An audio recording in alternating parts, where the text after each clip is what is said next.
Hi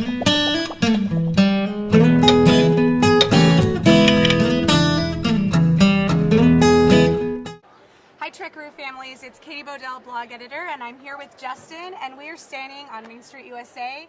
And you might have noticed the camera might be a little funky, and that's because Justin has brought a very special camera that's filming us right now, which is the exact model that was used on opening day in 1955 when Disneyland Park opened.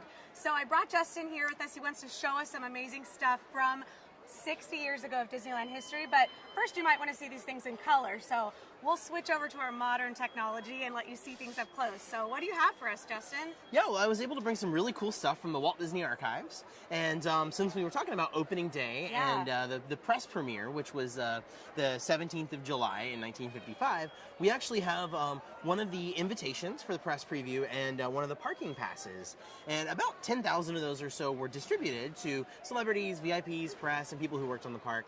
But somehow 28,000 people showed up to the park that day.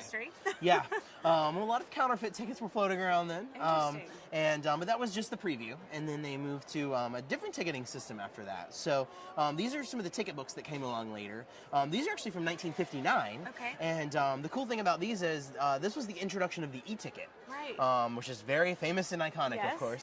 And the reason that they created an e-ticket was Walt was premiering 3 brand new rides: the submarine voyage, the monorail, and of course the Matterhorn bobsleds. Right. Which we have now added Just some recently updated. new magic to. And some of the other attractions were added to that as well: the Jungle Cruise and the train and bigger attractions. Awesome.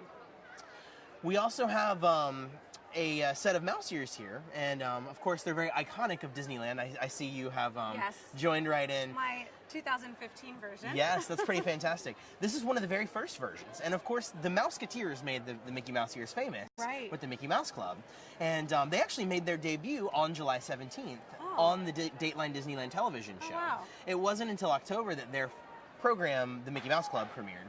And at that point, of course, every kid in America wanted a pair of mouse ears. Yeah. And so this was one of the very first ones produced, and those were also sold in Disneyland as well. Okay. Since then, I believe we've sold 84 million mouse ears at Disneyland. I'm sorry that didn't take off. Yeah. So, do you know when they started embroidering the names on the hats? Actually, it's funny you ask. I believe it was 1956 or 57. Okay. Because the company that made these, Benet Albi, they actually operated the Mad Hatter stores and stands in the park. Okay. And I recently saw the memo where they were asking if they could bring an embroidery machine in the late 50s, sometime around then. Interesting. So now this hat here looks a little different and it's not so iconic. What do you have to say it's about not a that? construction hat. This is actually called a kepi cap. And it was a very, very popular style of hat that kids bought in the park. And in the 50s and 60s, you saw a lot of kids running around the park in these little things. They're really cool. They should bring those back. Your kids could be running around in those and it'd be pretty exciting. So I have one more question for you about this book here. Yeah. Tell me what it is and anything you know about it. This is the very first Disneyland guidebook. And it was so early that they wanted it ready on opening day. And of course, they didn't have photography ready that early. And so it's actually fully illustrated. There's not a single photo inside. That's amazing. Yeah.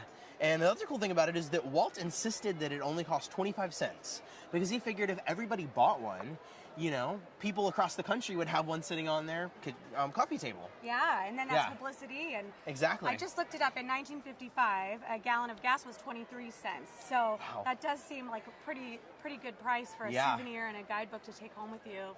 Share with your friends. Well, thank you so much for talking to us about all this amazing paraphernalia and artifacts. It's really just neat to see how Disneyland has changed and then stayed the same even over 60 years. Yeah. So thank you so much for your time. My pleasure. Thanks, everyone.